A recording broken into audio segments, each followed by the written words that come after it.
আমি পিতা তোমার মা উভয়জনে মিলা পরামর্শ করছি তোমাকে আমরা বিয়ে করামো। একটা মেয়ের সন্ধান পাইছি। বাবা তুমি ওই মেয়েটাকে গিয়া দেখে আসো। আপনার ছেলে ওই মেয়েকে গিয়া দেখে আসছে।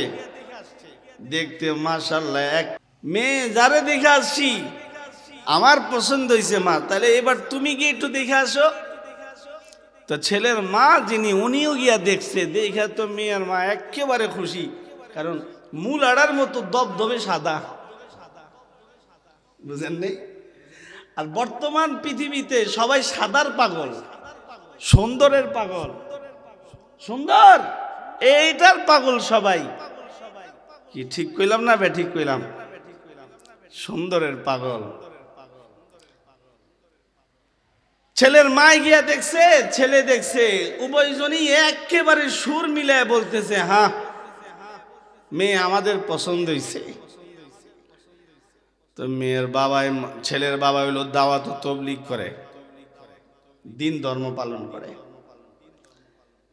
ছেলের বাবাকে বলা হয়েছে, এই মিয়া সাহেব, আপনি যে মেয়ের সন্ধান দিয়েছেন মেয়ে আমরা দেখেছি, পছন্দ হয়েছে, এবার আপনি মেয়ের বাবার সাথে আলোচনা করেন আমরা কি করি আমাদের পুত্রবধূ হিসাবে মেয়েটাকে ঘরে আনতে পারি, আপনি আলোচনা করেন। ছেলের বাবাই বলে উঠল, ঠিক আছে, তোমরা জাহিরি সৌন্দর্য দেখেছ, হাত পায়ের সৌন্দর্য দেখেছ, কথার সৌন্দর্য দেখেছ, চুলের সৌন্দর্য দেখছ, কিন্তু দিলের সৌন্দর্য তো তোমরা দেখো নাই। দিলের সৌন্দর্য যার নাই, এ মানুষটার উপরে সুন্দর হইলেও লাভ নাই। যে মানুষটা দিলের সুন্দর না কিন্তু উপরের সুন্দর, একেবারে সুন্দর, জামাল চাকচিক্য সুন্দর, কিন্তু দিল সুন্দর না, ওই মানুষটা আল্লাহর কাছে কোনো মূল্য নাই। আরেকজন জাহের হলো কালা, বেলাল রাদিয়াল্লাহু আনহুর মতো বাহির হলো কালো, কিন্তু দিলটা একেবারে সুন্দর। আল্লাহ বলে, যার দিল সুন্দর সে আমার কাছে ভালো। ছেলের বাবা দাওয়াত ও তবলিগে সময় লাগাইছে, দিন ধর্মের একটা বুঝ ছেলের বাবাকে আল্লাহর পক্ষ থেকে দান করছে। ছেলের বাবাই বলে উঠল, আমার মসজিদের যে ইমাম সাহেব আছে, আমি আমার ইমাম সাহেবের সাথে বিষয়টা বলি, দেখি হুজুর আমারে কি বলে। আল্লাহর বান্দা যে ছেলেকে বিয়ে করাবে ওই ছেলেকে নিয়ে ইমাম সাহেবের কাছে গিয়া বসছে। ছেলে আবার নিজ জবানে বর্ণনা দিতেছে, হুজুর একটা মেয়ে দেখছি, বাবার নাম এই, মার নাম এই, মেয়ের নাম এই, বাড়ি অমুক জায়গাতে, আমার মা পছন্দ করছে, আমারও পছন্দ হয়েছে, আব্বার লগে বলছি, বলে আব্বা আপনার কথা বলছি, তাই আপনার কাছে এসেছি। হুজুর আমরা এখন কি করতে পারি একটু বলেন, কি পরামর্শ আমাদের জন্য বলেন। ইমাম সাহেব বলে, তুমি দেখেছ, তোমার মায় দেখেছ, দেখতে সুন্দর পাইছ, উপরের সৌন্দর্য এটা সৌন্দর্য না, বরং যার ভিতর সুন্দর সেই হইল মূলত সুন্দর। উপরের সৌন্দর্য বর্তমানে কৃত্রিম ভাবেও করা যায়, যেমন বর্তমানে বহু মেডিসিন বের হয়েছে, মেকআপ বের হয়েছে, যেগুলো ব্যবহার করলে কালো মানুষও সাদা হয়ে যায়। দুনিয়া এরকম বস্তু বাইরে গেছে, কেমিক্যাল বাইরে গেছে, কালো কুচি ছেলে, কালো কুচি মেয়ে, ওই মেডিসিন ব্যবহার কইরা সে সুন্দর হয়ে গেছে। ইমাম সাহেব বলল, বাবারে, বিয়ে জীবনে মানুষ বারবার করে না, আল্লাহর পক্ষ থেকে এটা বিশাল বড় এক নিয়ামত। বিবাহ শাদী এটা আল্লাহর পক্ষ থেকে নিয়ামত। আর রাসূল সাল্লাল্লাহু আলাইহি ওয়াসাল্লাম হাদিসে বলছি, আদ-দুনিয়া কুল্লুহা মাতা ওয়া খায়রু মাতা'id দুনিয়া আল মারআতুস সালিহা। আল্লাহর রাসূল বলছেন, গোটা দুনিয়া হলো সম্পদ, এর মধ্যে শ্রেষ্ঠ সম্পদ হলো নেককার বিবি। ইমাম সাহেব এই কয়েকটা কথা বলে, তুমি তো দেখেছো ঠিক আছে, তবে 2 রাকাত নামাজ পড়বা, ইস্তেখারার নামাজ পড়া, এই ব্যাপারে পুরা রিপোর্টটা নিবে আল্লাহর কাছ থেকে। আওয়াজ করে জোরে বলেন, কার কাছ থেকে? আল্লাহর কাছ থেকে রিপোর্ট নিবা যে আল্লাহ দেখলাম পছন্দ হয়েছে, এখন ভিতরেরটা তো আর আমি দেখি না, ভিতরে যেটা আছে এটার কি হালত তা তো আমি বুঝি না, আপনি আমাকে একটু জানায় দেন। তুমি 2 রাকাত ইস্তেখারার নামাজ পড়বা, আরে একটা আমল আছে, দোয়া আছে, এই দোয়াটা তাশাহুদের হালতে বসা অবস্থায় এটা পড়বা। এরপরে 2 অবস্থা, নামাজের সালাম ফিরাইয়া তুমি এই ব্যাপারে দিলের দিকে রুজু হইবা।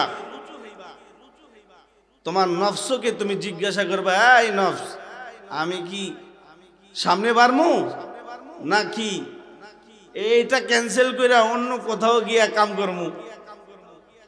ওই মুহূর্তে যদি তোমার দিল বলে যে না, তুই দেখতে যেমন সুন্দর দেখছস, তোর চোখ যেমন সুন্দর দেখছে, উপরের হালত যেমন সুন্দর, ভিতরটা তার চেয়ে বেশি সুন্দর, দিল যদি ওই মুহূর্তে গাওয়াহ দেয়, তখন তুমি তোমার পিতা মাতাকে নিয়ে বাবা বিয়ে করে ফেলো।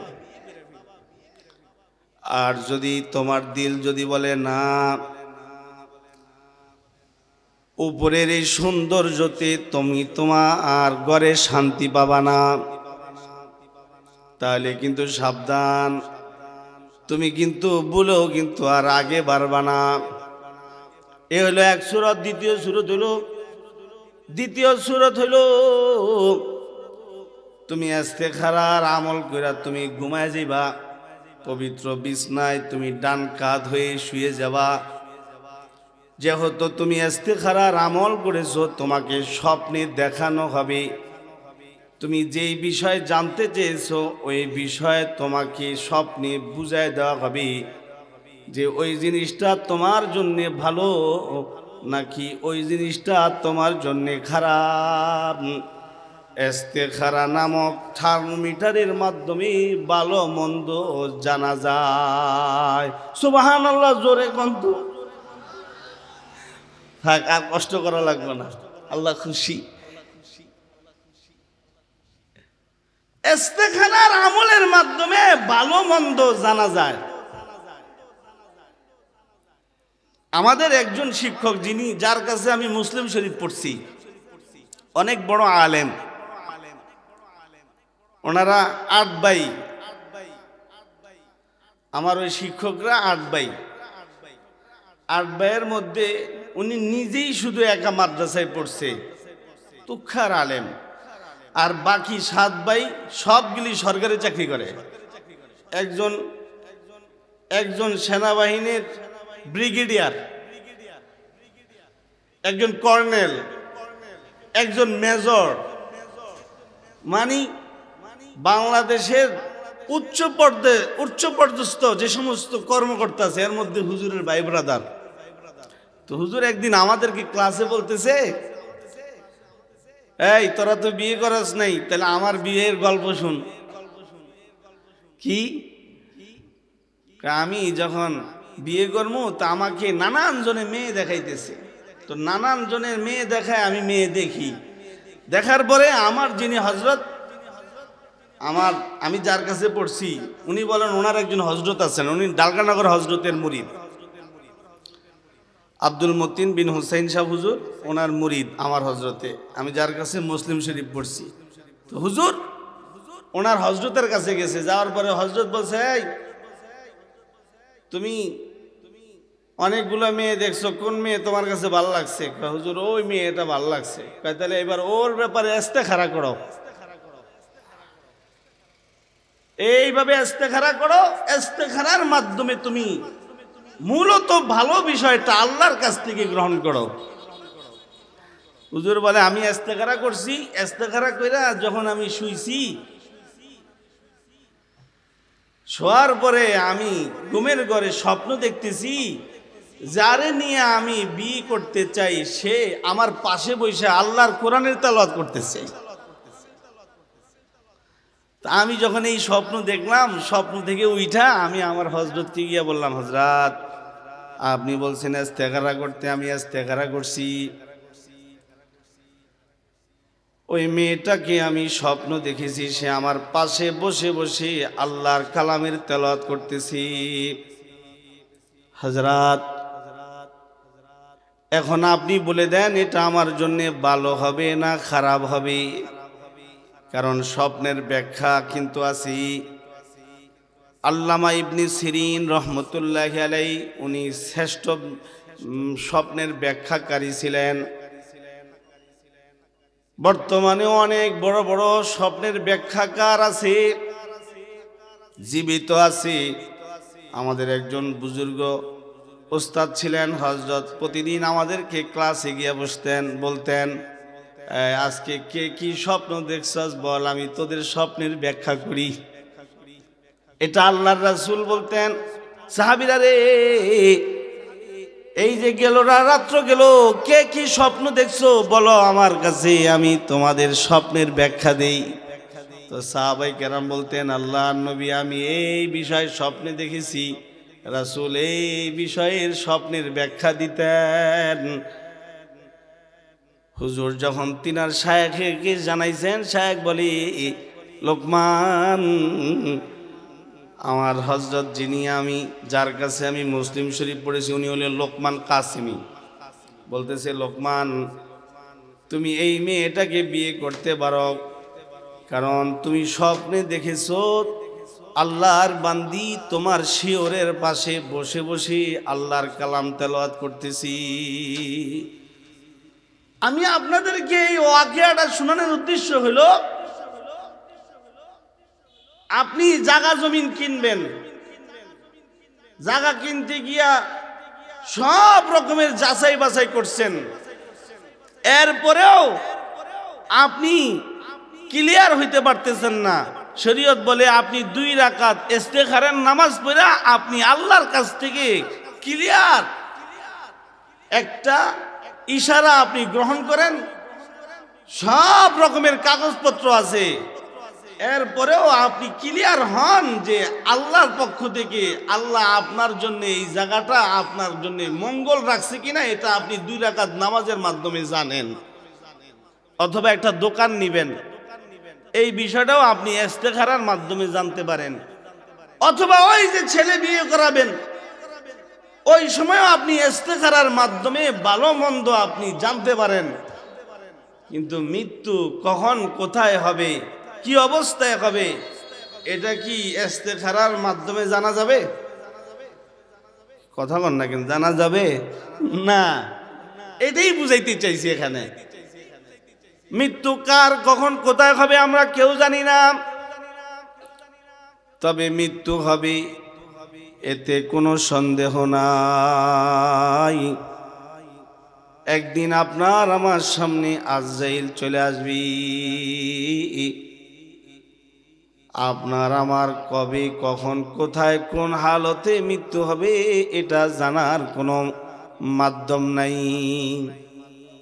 কিতাবে পড়ছি, খুতবাতে হাকিমুল ইসলামে পড়েছি, ইমামে মালিক রহমতুল্লাহি আলাইহি মক্কা নগরীতে ওনার বাড়ি। দীর্ঘ লম্বা সময় উনি মক্কাতুল মুকাররমায় আছি। যখন ওনার বয়স বাইরে গেছি, এবার তিনি সিদ্ধান্ত নিয়েছে যে আমি এবার মদিনায় চলে যাব। মদিনায় গিয়া আমি বাকি সময় পার করব। আমার মৃত্যুটা যেন মদিনার মাটিতে হয়, কারণ মদিনার মাটিতে যদি আমার মৃত্যু হয় তাহলে নবীর রওজার আশেপাশে আমার দাফন হবে। আর হযরত ইসরাফিল আলাইহিস সালাম আল্লাহর নির্দেশে যেদিন বাঁশিতে ফু দিবে, ওই দিন কবর থেকে মাইয়াতরা যখন উঠা উঠা দাঁড়াবে, আমিও আমার নবী যে শহরে শুয়ে রয়েছে ওই শহরে নবী যখন দাঁড়াবে, আমিও আমার নবীর পিছনে আল্লাহর সামনে দাঁড়ায় যাব। সুবহানাল্লাহ। নিয়ত ভালো, তাই মক্কা ছেড়ে মদিনায় চলে আসছে। ওনার কত হইল, আমার মৃত্যুটা যেন মদিনায় হয়। মদিনায় মৃত্যুর কামনা করা। হযরত ওমর, যাকে আল্লাহর পক্ষ থেকে জান্নাতের সুসংবাদ দেওয়া হয়েছে, ওই ওমর যাকে মেজাজে ওহী বলা হয়, ওই ওমর তিনি যখনই দোয়া করতেন হাত উঠায়া বলতেন, আল্লাহ আল্লাহুম্মা রযুকনি শাহাদাতান ফি সাবিলিক ওয়াজআল মাউতি ফি বালাদি রাসূলিক। আল্লাহ, আপনি আমাকে শহীদি মৃত্যু দান করেন এবং আপনি আমাকে আপনার নবী শহর মদিনায় আপনি আমাকে মৃত্যু দিয়েন। হযরত ওমর তার মুনাজাতেই দোয়া করত, নবী শহর মদিনায় তিনি মরতে চাইতো। এটা মুমিন যারা, তাদের একটা দিলের আকাঙ্ক্ষা হওয়া চাই যে আল্লাহ আমার মৃত্যুটা মদিনার মাটিতে রাইখো। কারণ মদিনার মাটিতে শুইলে আল্লাহর রাসূলের পাশে শোয়া যাবে। ওই দিন হাসরের কায়েম হবে যেদিন, ওই দিন আল্লাহর নবীর পিছনে দাঁড়ায়া আল্লাহর সামনে হাজিরা দেওয়া যাবে। নবীজির কাছাকাছি থাকলে নবীর সুপারিশটা হয়তোবা সবার আগে আমার নসিব হয়ে যাবে। হযরত ওমর রাদিয়াল্লাহু আনহু দোয়ায় হাত উঠাইলেই তিনি দোয়া করতেন, আল্লাহ আমার মৃত্যুটা আপনি মদিনায় আপনি মৃত্যু দান করেন।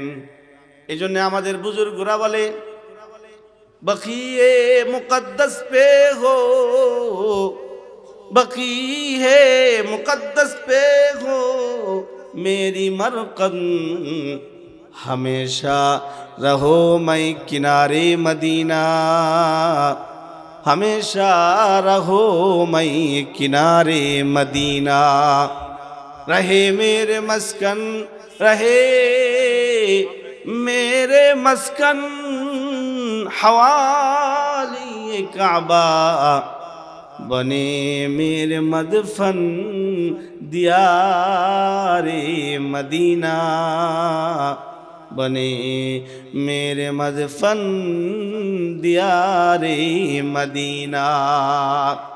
আল্লাহওয়ালারা শেষ রাত্রে উইঠা তাহাজ্জুদের নামাজ পড়ে আল্লাহর কাছে বলতেন, আল্লাহ আমার বসবাসটা যেন হয় মক্কায়, আর আমার মৃত্যুটা যেন হয় মদিনায়।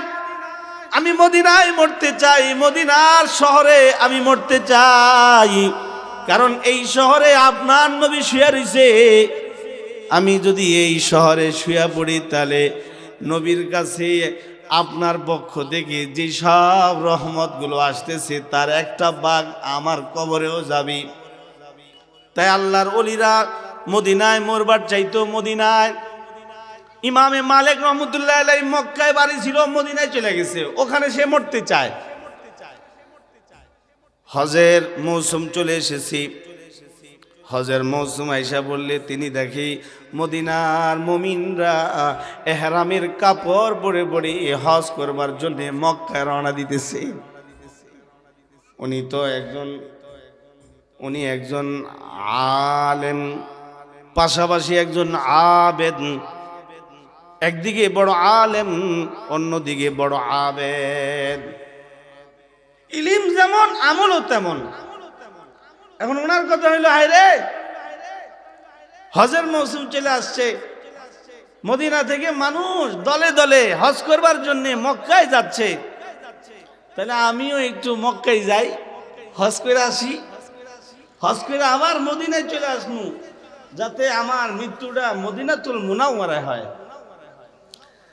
পরক্ষণই আবার চিন্তা করতেছে, আমি যদি মক্কায় যাই আর এমত অবস্থায় যদি আমি মক্কায় মরে যাই, তাহলে তো আমি মদিনায় আমার আর মৃত্যু হইল না, মদিনার মাটিতে আমার আর দাফন হইল না।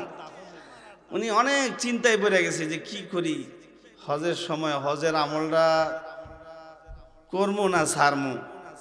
চিন্তা করতেছে, করলে তো করা যায়, কিন্তু আজরাইল যদি আমাকে মক্কায় যদি মৃত্যু দিয়া দেয়, তো উনি চিন্তায় পড়ে গেছে। তো ওই যে ইস্তেখারা, তাহলে মাধ্যম আছে, নামাজ আছে, ইস্তেখারার আমল, ওই আমল করে জানি মৃত্যুটা আমার কোথায় হবে, এটা একটু জানি, মৃত্যুটা কোন জায়গায় হবে, এটা কি মদিনায় আমার জন্য বরাদ্দ নাকি মক্কায় আমার জন্য বরাদ্দ, এটা একটু জানি। তাই তিনি ইস্তেখারার আমল করছেন। ওই যে ছেলে বিয়ে করবে, যাকে বিয়ে করবে সে তার জন্য ভালো হবে না খারাপ হবে, এটা জানার জন্য তো ইমাম সাহেব ইস্তেখারার আমল দিছে। এই ইমাম মালিক রহমতুল্লাহ আলাইহি, ওনার কথা হইলো আমার মৃত্যুটা কি মক্কায় না মদিনায়, এটা জানার জন্য আমি ইস্তেখারার আমল করি। উনি ইস্তেখারার আমল করছে। আল্লাহর বান্দা ইমামে মালিক রহমতুল্লাহ আলাইহি 2 রাকাত নামাজ পড়ছে, ইস্তেখারার আমল করছে। ইস্তেখারার আমল শেষ করে আল্লাহর বান্দা একটু শুইছি, এর মধ্যে ওনার ঘুম আইসা গেছি। ঘুমের ঘরে তিনি স্বপ্ন দেখি সর্বকালের সর্বশ্রেষ্ঠ মহামানব মুহাম্মদুর রাসূলুল্লাহ সাল্লাল্লাহু আলাইহি ওয়াসাল্লাম তিনার স্বপ্নে চলে এসেছি। আল্লাহর রাসূল ইমাম মালিকের স্বপ্নে আইসা আল্লাহর রাসূল তারে 5 আঙ্গুল দেখাইছে। আল্লাহর রাসূল তারে 5 আঙ্গুল দেখায়া তারপরে স্বপ্ন থেকে চলে গেছে। ইমাম মালিক রহমতুল্লাহি আলাইহি তিনার ঘুম ভেঙে গেছে।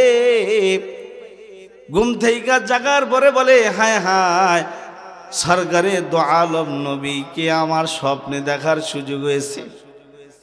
শুকরিয়া, আলহামদুলিল্লাহ, নবীরে স্বপ্নে দেখছি। তবে আল্লাহর রাসূল যে আমারে 5 আঙ্গুল দেখায়া দিল, এর অর্থ কি? এই অর্থটা আমাকে জানতে হবে। ইমাম মালিক তার খাদেমকে ডাইকা বলে, রে খাদেম, বর্তমান সময়ে সবচেয়ে সুন্দর স্বপ্নের ব্যাখ্যাকারী ইবনে সিরিন বেঁচে আছে রে। ইবনে সিরিনের কাছে গিয়া তুমি বলবা যে একটা লোক স্বপ্ন দেখছি আল্লাহর নবী কি, আর আল্লাহর নবী তারে 5 আঙ্গুল দেখাইছি। ওগো ইবনে সিরিন, সেই 5 আঙ্গুল যে দেখানো হয়েছে এর ব্যাখ্যা কি বলেন? তবে আমি যে স্বপ্ন দেখছি এই কথাটা ইবনে সিরিনকে বলল না। স্বপ্নে একজনে দেখছে ফুলান, একজন দেখছে আল্লাহর রাসূল তাকে 5 আঙ্গুল স্বপ্নে দেখাইছে, তবে তার নাম কি সেটা বলার দরকার নাই, তুমি সেটা বলবা না। খাদেম ইবনে সিরিনের কাছে চলে গেছি। জায়াজ ইবনে সিরিন রহমতুল্লাহি আলাইহিকে সালাম দিয়া বলে, হযরত, আল্লাহর একজন বান্দা স্বপ্নে নবীরে 5 আঙ্গুল দেখাইতে দেখছি, এর ব্যাখ্যা কি কোন?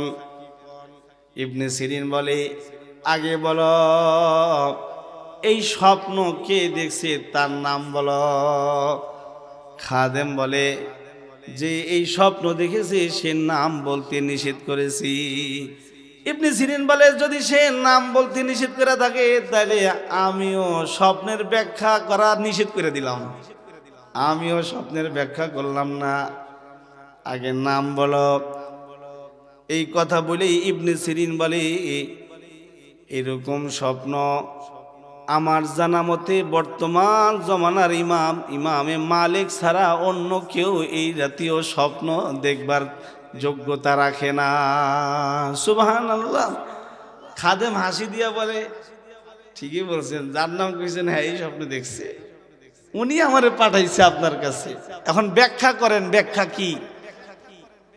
ইমামে মালিক স্বপ্ন দেখছে। ইবনে সিরিনের ব্যাখ্যাটা কি করেন আল্লামা ইবনে সিরিন রহমতুল্লাহি আলাইহি, উনি এই স্বপ্নের ব্যাখ্যা করতেছে। ভাই জানো, ইমাম মালিক তিনি ইস্তেখারার আমল করেছে এই মর্মে যে আমার মৃত্যুটা কোথায় হবে এটা একটু জানতে চাই। যদি মক্কায় যদি আমার মৃত্যু হয় তাহলে এটাও আমি জানলাম, আর যদি মদিনাতুল মুনাওয়ারায় মৃত্যু হয় তাহলে এটাও আমি জানলাম। সময়টা কোথায় কি পরিমাণের আছে এটা আমি বুঝলাম। এই যে কাজ ইমাম মালিক করছি, আল্লাহর রাসূল তারে 5 আঙ্গুল দেখায়া বুঝাইছে, ইমাম মালিক তুমি আলেম বড় ঠিক আছে, কিন্তু এমন 5টা জিনিস আছে যে 5 জিনিসের জ্ঞান পৃথিবীর কোনো মানুষকে আল্লাহ তাআলা দেয় নাই। এমনকি আমি নবী পর্যন্ত ওই জ্ঞান পাই নাই, আর ওই বিষয় তুমি জানতে চাও না। 5 জিনিস, এই 5 জিনিস, যে 5 জিনিস আল্লাহর পক্ষ থেকে আল্লাহ তাআলা কাউকে জানায় নাই, শুধু আল্লাহ আল্লাহর ইলমে রাখছে। ওই 5 জিনিস কি কি কয়, ইন্নাল্লাহা ইনদাহু ইলমুস সাআহ ওয়া ইউনাজ্জিলুল গায়স ওয়া ইয়ালামু মা ফিল আরহাম ওয়া মা তাদরি নাফসুম মাযা তাকসিবু গাদা ওয়া মা তাদরি নাফসুম বিআইয়ি আরদিন তামুত। এই 5 জিনিসের জ্ঞান, এই 5 জিনিসের ইলম আল্লাহ তাআলা আল্লাহর কাছে রেখে দিয়েছি। এর কোনো জ্ঞান আল্লাহ তাআলা কাউকে দেয় নাই। সে 5 জিনিস কি? কিয়ামত কবে হবে, কিয়ামত কবে হবে, কবে হবে কেউ জানে না। কিয়ামত কবে হবে কেউ জানে না। ওয়ায়ুনাজ্জিলুল গায়স, বৃষ্টি কখন কোথায় হবে কেউ জানে না, শুধুই মাত্র একজনে জানেন। তিনি কে? বললে একটু আওয়াজ দিয়া বলেন, কে জানেন? কে? আল্লাহ জানেন। ওয়ায়ালামু মা ফিল আরহাম, মায়ের রেহেমের ভিতরে যে নোফাটা আছে এটা কি ছেলে না মেয়ে নাকি খঞ্চা, দুনিয়ার কেউ জানে না, একমাত্র আল্লাহ জানি। ওমা তাদেরি নাফসুম বিআইয়ি আরদিন তামুত, কার কখন কোথায় মৃত্যু হবে এটাও কেউ জানে না, এটা একমাত্র আল্লাহ জানি। 5 নাম্বার, কে কবে কখন কোথায় কি খাবে না খাবে, আগামীকাল সে কি খাবে না খাবে এটা সেও জানে না, যে তারে বানাইছে একমাত্র তিনি জানি। আওয়াজ করে জোরে বলেন তিনি কে?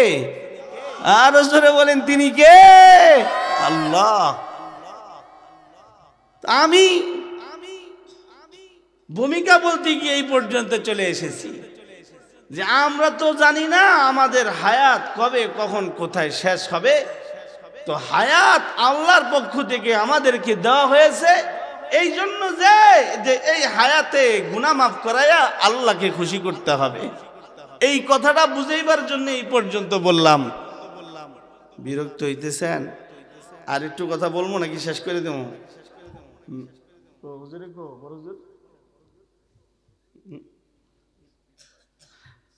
কি দরজা খুলাইব? আর 1 ঘন্টা? আল্লাহ আল্লাহ আপনি আমাদের সকলের এই হাজিরাকে কবুল করুন। সবাই বলেন আমিন। মৃত্যু আমাদের জন্যে আল্লাহর পক্ষ থেকে তৈয়ার করে রাখা হয়েছে। এরই মধ্যে মানুষ আল্লাহর কাছে চলে গেছে, আর আমরা যারা জীবিত আছি আমরাও আল্লাহর কাছে চলে যাব। কেউ স্বাভাবিক মৃত্যুতে আল্লাহর কাছে যায়, কেউ কিছু অস্বাভাবিক মৃত্যুতে আল্লাহর কাছে যায়। এরই মধ্যে আমরা যে জমিনের উপরে বসবাস করছি, ইদানিং জমিন বারবার নাড়াচাড়া করতেছে। গেল শুক্রবারে ভয়াবহ ভূমিকম্প হয়েছে। শুধু গেল শুক্রবারই ভূমিকম্প হয়েছে ভয়াবহ তা নয়, আজকে আজকে 4টার দিকে ভয়াবহ ভূমিকম্প হয়েছে। এই ভূমিকম্পর মাধ্যমে এই জমিনের মৃত্যু ঘটাবেন একজনে, তিনি কে একটু বলেন, তিনি কে? আল্লাহ। ভূমিকম্প, ঘন ঘন ভূমিকম্প হইতেছি। গেল জুমার দিন ভূমিকম্প হয়েছে, আজকে আবার বৃহস্পতিবার, আজকে আসরের নামাজের পর পর আবার ভূমিকম্প হয়েছে।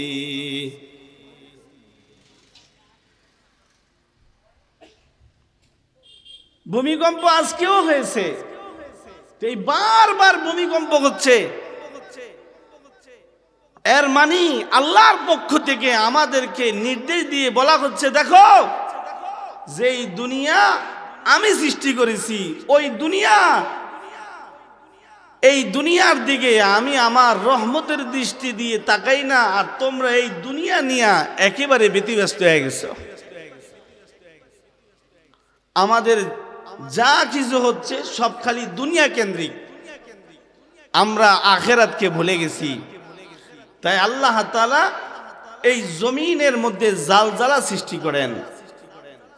এটা বুঝান যে তোমরা তো এই জমিনটা নিয়েই খালি চিন্তা ভাবনায় আছো, এই জমিন ধ্বংস হয়ে যাবে, এই জমিনকে আমার পক্ষ থেকে ধ্বংস করে দেওয়া হবে।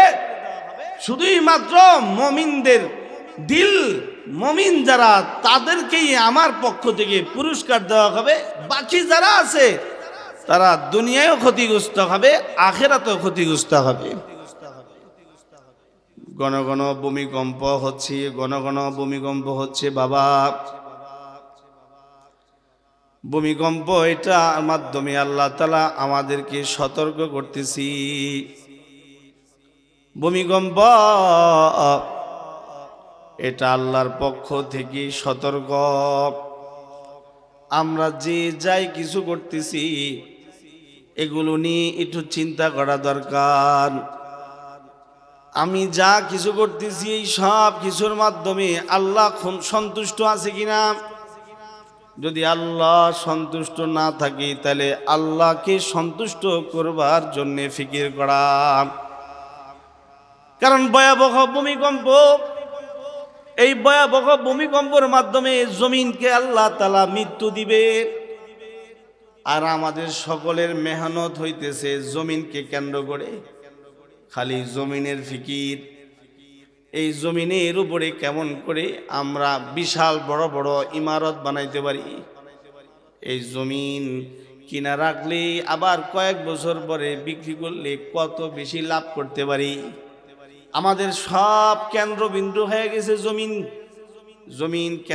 জমিনকে কেন্দ্র করে আমাদের সব কিছুর আয়োজন চলছে, অথচ আমাদের সকলের সব কিছু হওয়ার দরকার হলো আল্লাহ তাআলাকে কেন্দ্র করি, মালিককে সন্তুষ্ট করে আমাদের সব কিছু করার দরকার। কিন্তু মালিককে সন্তুষ্ট না করে আমরা এখন দুনিয়া তথা নফস আর শয়তানকে সন্তুষ্ট করবার মেহনতে আছি। ঠিক কইলাম না বেঠিক কইলাম? আমাদের মেহনত দুনিয়া কেন্দ্রিক, আমাদের মেহনত নফস কেন্দ্রিক। নফস আমাদেরকে যখন যা বলে আমরা তাই করতেছি, শয়তান আমাদেরকে যখন যা নির্দেশ দেয় তাই আমরা পালন করতেছি। ওই আল্লাহর নির্দেশ আমরা মানি না, আল্লাহর নির্দেশের দাঁড়দারি না। অথচ আল্লাহ তাআলা আল্লাহর পক্ষ থেকে আমাদেরকে বলে দিয়েছে, বাল তুসিরুনাল হায়াতাদ দুনিয়া, বাল তুসিরুনাল হায়াতাদ দুনিয়া ওয়াল আখিরাতু খায়রুন ওয়া আবকা। আল্লাহ বলছে যে দুনিয়া আমি বানাইছি এই দুনিয়াটা আমি ধ্বংস করে দিব। ওয়াল আখিরাতু খায়রুন ওয়া আবকা, আর যে আখিরাত আমি বানাইছি ওই আখিরাত এটাকে আমি স্থায়ী করে দেব। দুনিয়া আমি বানাইছি, দুনিয়া আমি ধ্বংস করে দেব। আখেরাত আমি বানাইছি, ওই আখেরাত আমি স্থায়ী করব। এটা আল্লাহ তাআলা বলছি। আল্লাহর কথা শোনার কেউ নাই, আল্লাহকে মানার কেউ নাই, বরং বর্তমান সময়ে আল্লাহকে গালি দিয়া মজা পায়। আল্লাহ তাআলাকে নিয়ে হাসি ঠাট্টা করে যারা, তাদেরকে অন্যরা সাপোর্ট দিয়া বেড়ায়।